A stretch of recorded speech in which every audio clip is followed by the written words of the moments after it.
But the first thing that we came to is that we realized that if we are teaching kids anything in school the way that we learned it in school, we're doing them a disservice.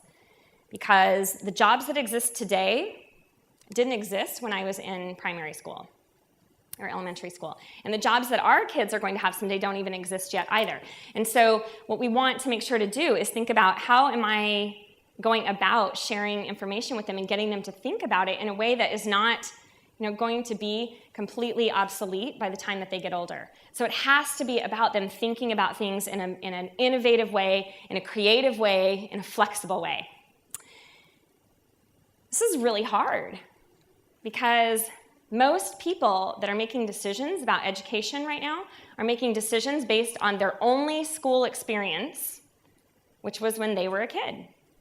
And we think, well, I'm a smart person. I figured it out. I'm successful. I'm standing up talking to a room full of people.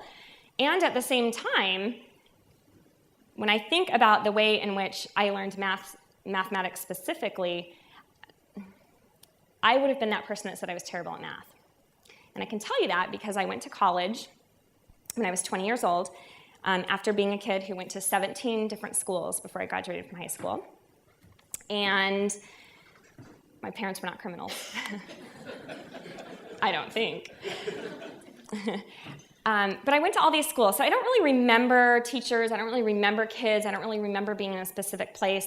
I remember struggling like crazy. I remember having so many life issues that were just completely piled on top of me that math was the last thing I wanted to concentrate on. It was the last thing that made sense to me.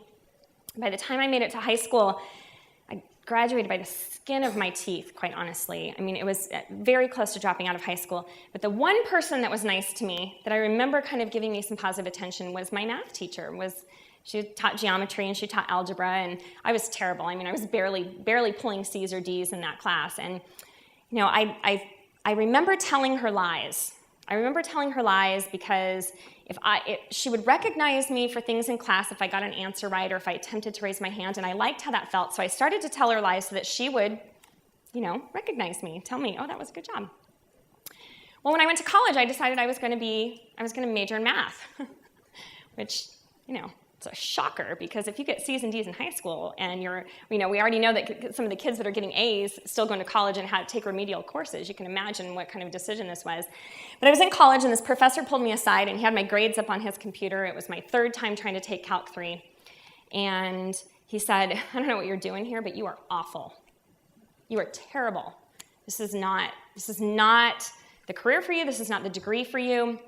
And I sat in that chair and I thought, well, I'm working 40 hours a week, and I'm taking 23 credit hours. If you're familiar with the American education system, 12 credit hours is full-time, but anything over 12 is the same price. So, as I'm putting myself through school, I'm sitting there and I'm thinking, I can do a better job at this than you can. The fact that you are teaching me following a set of procedures and you want me to do what you do without comprehending it, I think I can do a better job than you can do. So in looking at our kids that are in our classrooms today, if I want them to just repeat the steps that I do, and I don't care if they comprehend it, I might as well just teach them a bunch of words and never ask them to read a book. So we want to really adjust what we're thinking about. But this is really hard. So we started looking in classrooms at getting kids to just start talking. So teachers talk less, kids talk more. So put them in groups, give them a problem, and see what they do, see where they go with it. In 60 minutes, we might do one problem. Make us twitch a little bit, right? We're used to the 40 problems. You remember your math book? Yeah, it doesn't matter what country you're from, right? They're all the same. 40 problems, and then at the end you got the 3-story problems, and you kind of twitched a little bit when you got there because they didn't quite look like the problems that were at the start. And you just hoped if you kind of remembered what operation and you would survive through it.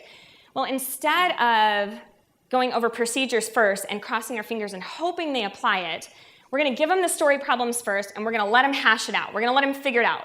Let them use technology, let them just kind of naturally turn into this little collaborative huddle, and let them copy each other's thinking. So that we can start to really figure out, are we teaching the thinker, or are we teaching the problem? So I could teach one problem. I could go through one problem step by step, and when I'm finished, you'll understand the problem, and you'll get to the solution, and you could solve that exact same problem again if you saw it.